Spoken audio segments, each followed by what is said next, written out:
pa at 14 na baga at saka 3 kalabaw. Lahat po sila gatasan. No. Mamaya tatanungin niyo ako o mamaya magte-training tayo ng mabilis na training, short training lang. Tatagal lang 'yon. Pag nagtanong kayo ng nagtanong, no? So kung gusto niyo maiksi, wag na kayo magtatanong.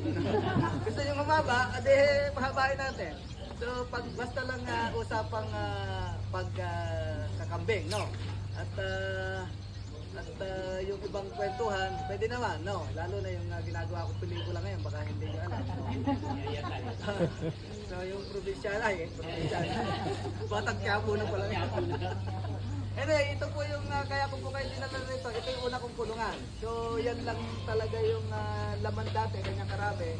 Hanggang sa nag-expand, nag-expand. So, kung bakit po tinuluyan ng expand, ay kukwento ko na sa inyo mamaya. No. Ito yung pinaka-standard sa ng kulungan. Ngayon nga lang may pagkakataon na may trial and error eh. Ito yung talagang standard dito sa Pilipinas, naka-elevated. No? At mas mababa lang ito dahil tinambakan ko lang itong side na to. So bumaba, kung itataas ninyo, doon sa ilalim, itataas ninyo, pantay ng tao, much better, no? At yun nga lang, dapat mas titibayan natin kasi tumataas yung isang structure, ay binabayo ng bagyo, baka kailangan natin mas tibayan. Ito kasi mga light materials lang. Ito yung shop ko dati sa glass and aluminum, pinag-kumpo-kumpo ko lang dyan. So yan yung una kong kulungan, more than 60 na yung simula ko.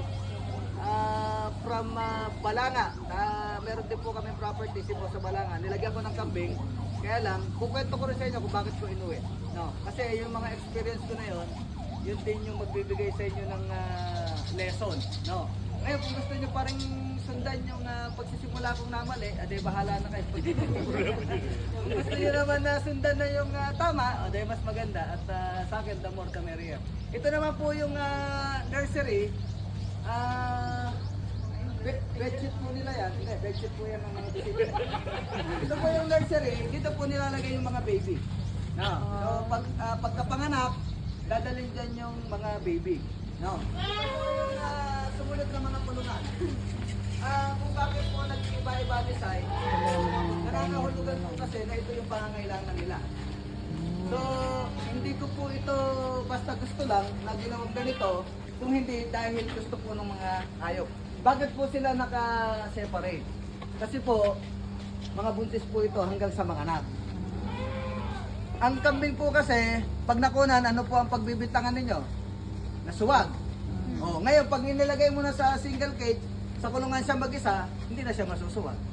So wala na po kayong iisipin na nakunan siya dahil nasuwag. At least mababawasan na yung pag-iisip ninyo na hindi makukunan yung kambing ko dahil masusuwag. Kung may pagkakataon man po na makukunan, hindi natin maiwasan yan, no? Meron po tayong tamang pag-aaral. Kasi nasa 70% nga naman, pag nakunan, malamang nasuwag o na-stress. No? Sino po ba yung may alam ng Tagalog ng mga stress? Nabuisit lang din yan. Kasi parang in English lang yan. Nabuisit lang, nainis. Nainis, maganda lang pakinggan yun na stress. Pero totoo lang, nairita. Ayan. O, pag nairita na, high blood ka na, lumalabas na yung sugar mo, lumalabas na yung taas ng creatinine mo hanggang sa magkaroon na ng komplikasyon sa kalusugan mo. So ganun po yung mangyayari din sa mga hayop. Pag hindi natin sila inalala at hinayaan natin silang mabuisit o ma-stress, pag buntis sila, maaari silang makunan. Kaya po ilalagay sila dun sa sila lang. Hanggang mga anak po sila, hindi po sila maliligaw. Yung anak din po nila hindi maliligaw. Kasi happy family lang sila dito. No. Kung hindi nyo agad maiwalay, 900 lang. Bakit ganoon? Kasi po lahat sila nakakulong. Wala po, hindi ko po sila pinawawalan. Pag pinawalan ko po yan, mawawala. Yun nga po sa bungero hanggang ngayon, nahanap po yung kambing ko pa kaya. So kung tatanungin niyo po ako, ito po yung mas interesado kayo sa mga kambing ko kaysa sa akin. Nandito na pala kayo lahat. Okay. Sir, alam na din. Kung ako po yung tatanungin ninyo, mas maganda po yung meron silang labasan. No, normal pa rin silang nakakalakad pero nakakulong pa rin. Ito po yung setup ng semi-confinement. Pagka uulan, papasok po sila ron. So pagka trip nilang magbilad-bilad, at ayan, tulad niya, nagsasunbaiting siya. Or ito po barako. Baka nagpapakyut po siya doon sa mga chicks niya. So may mga natural habitat po sila na kailangan din po maranan.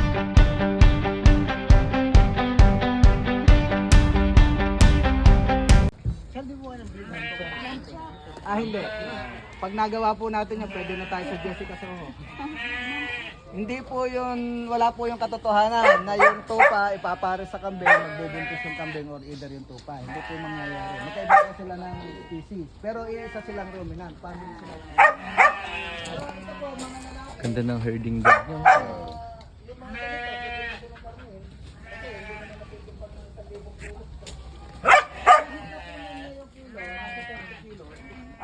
to 30 pwede na po sila. Kasi bumabagal na rin yung Narinig ng karni sir, Ano? tabako. Malapit na sa akin eh, sinabi ko kang karni, tabako eh. Okay, meron pong mga breed na talagang malalaki. Yung pong mga tatang nito. Yung tatay po nito, nandito po sa kapila. Yung po na ito. Gusto niyo po ba pumasok dito na tayo dadaan mamaya? Okay na ho. Sige, yung ayaw pumasok. Kasi yung gusto naman sumunod. Thank you. Dito po. Magtitimbang po siya ng more or less 50 kilos. Yan. Yan po yung pure. Ito pong mga asawa niya, mga unwanted po yan. Hindi natin alam kung ano na yung lahat. Local yung balayibo niyan, pero kasi Mga laki ng upgraded. ram niya.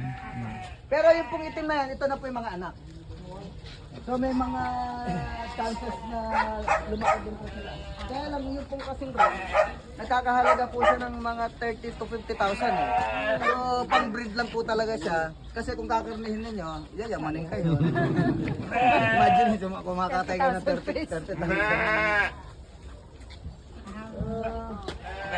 yung mga babae na tapat po nito. So kailangan po natin pag-iwalay kasi mag-relate sila eh. So baka po mag-inbreeding. Ito naman po yung mga galing doon na nanganak. Doon po sa kabila. Yung pong mga maliliit, mga inakay po ng mga nanay-nanay dyan. So after isang buwan pa siguro, sasamahan ko na uli ito ng lalaki. Lahat po yung babae. Babae po yung malalaki, ma'am. Tapos yung maliliit, mga anak po nila. Magkahalo pa. Kasi ito pong maliliit na to. Hindi pa So pag dumating na medyo binatilyo na sila, lilipat ko na po doon. Pero po pakain ka ba? Ito po mga corn silage pa rin po sila. Tipon po kayo. Wala na iwan daw. Okay, ito po yung huli kong dinagdag dito sa farm. Nagpa-loan po ang National Dairy Authority ng 14 heads na baka. Ito pong mga baka na to, lahi po sila ng gatasan. Hindi ko lang alam kung nagatas. Sana gumatas. At yun naman po yung sinasabi ko 3 kalabaw. Dati po yung kalabaw ko marami. Kaya lang, nag-focus po talaga kami rito sa small. Ito po yung kambing. Ito naman po, pinahiram lang naman ng NBA. Para gawin ko lang din po naman silang parang dagdag dito sa farm. Pangalawa po, para po yung sa testa. At mas marami pong matututo. At ito pa, nag-expand pa kami dito kasi mga buntis po iba rito. Mahirap po kasi yung kung ano lang yung hayop po, yun lang yung prepare mong kulungan. Kasi dapat meron kang preparation para pag nanganak. Saka ka magmamadali, ilalagay mo muna sa silong ninyo, patay ka sa misip mo. So dapat may preparation. No? Ayun po yung ibang mga tupa, pag nanganak po doon sa sinasabi ko may lalaki, nilalagay ko po muna ng mga dalawa sa buwan. Soya. Para po soya. makadala ng maayos. Meron din pa ng ano yan. May sapal tao. Tapos kambing pa rin po ron, kambing pa rin dito. Kaya nga po 470 po lang. Hindi hindi po isang buwan, no? Kayo man po yung pakastahin nyo.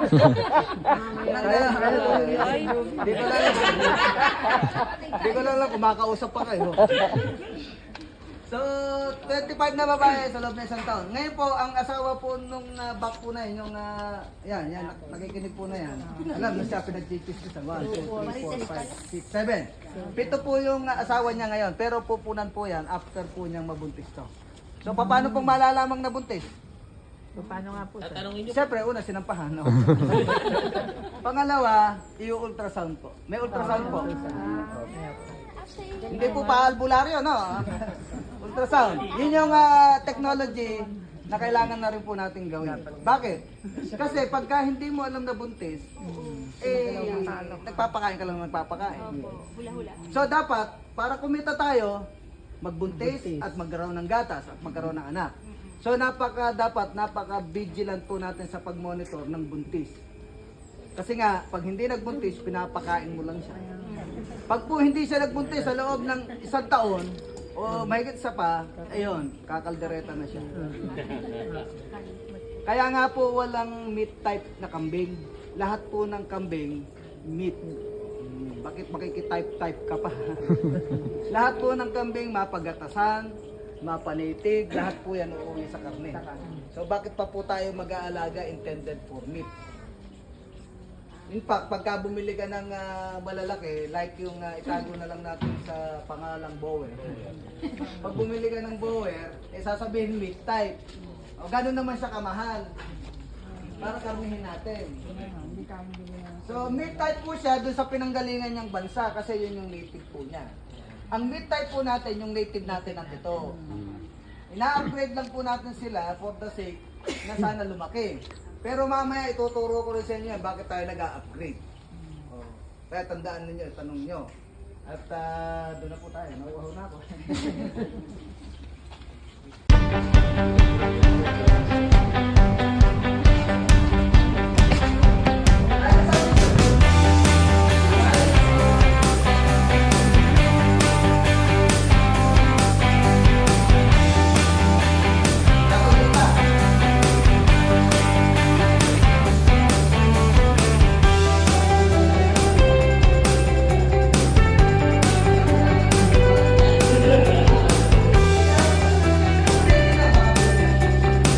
No, pag binigay po, natural ang uunahin nyo yung palay. Kasi yun yung alam nyo eh. Tapos ito, nasabihin naman natin, hindi po kayo, no, yung ilan po natin mga kapwa Pilipino. Nasasabihin natin, ito naman pwedeng mamatay. Hindi naman ako ikukulong ng bata. Hindi naman ako ikukulong ng gobyerno. Tama po ba? Pero alalahanin po natin. Pero din po natin. Tayo po natin. Sinamin to, kasi wala akong alam kung siya ng Norway. Okay, dadali namin ito sa isang farm. In fact, ang nandun sa loob ng farm na yun, puro ginagatasan na. At inahin. Bakit? Kasi yung technology namin doon, pang ginagatasan na. Siyempre, yung built-in farm doon, alam mo lalagay mo yung barako doon. Pangalawa, yung pagkain. Ang tinatawag ito, Doc, na TMR, no? Total Mixed Ratio. Pinagaluhan mo na namin yung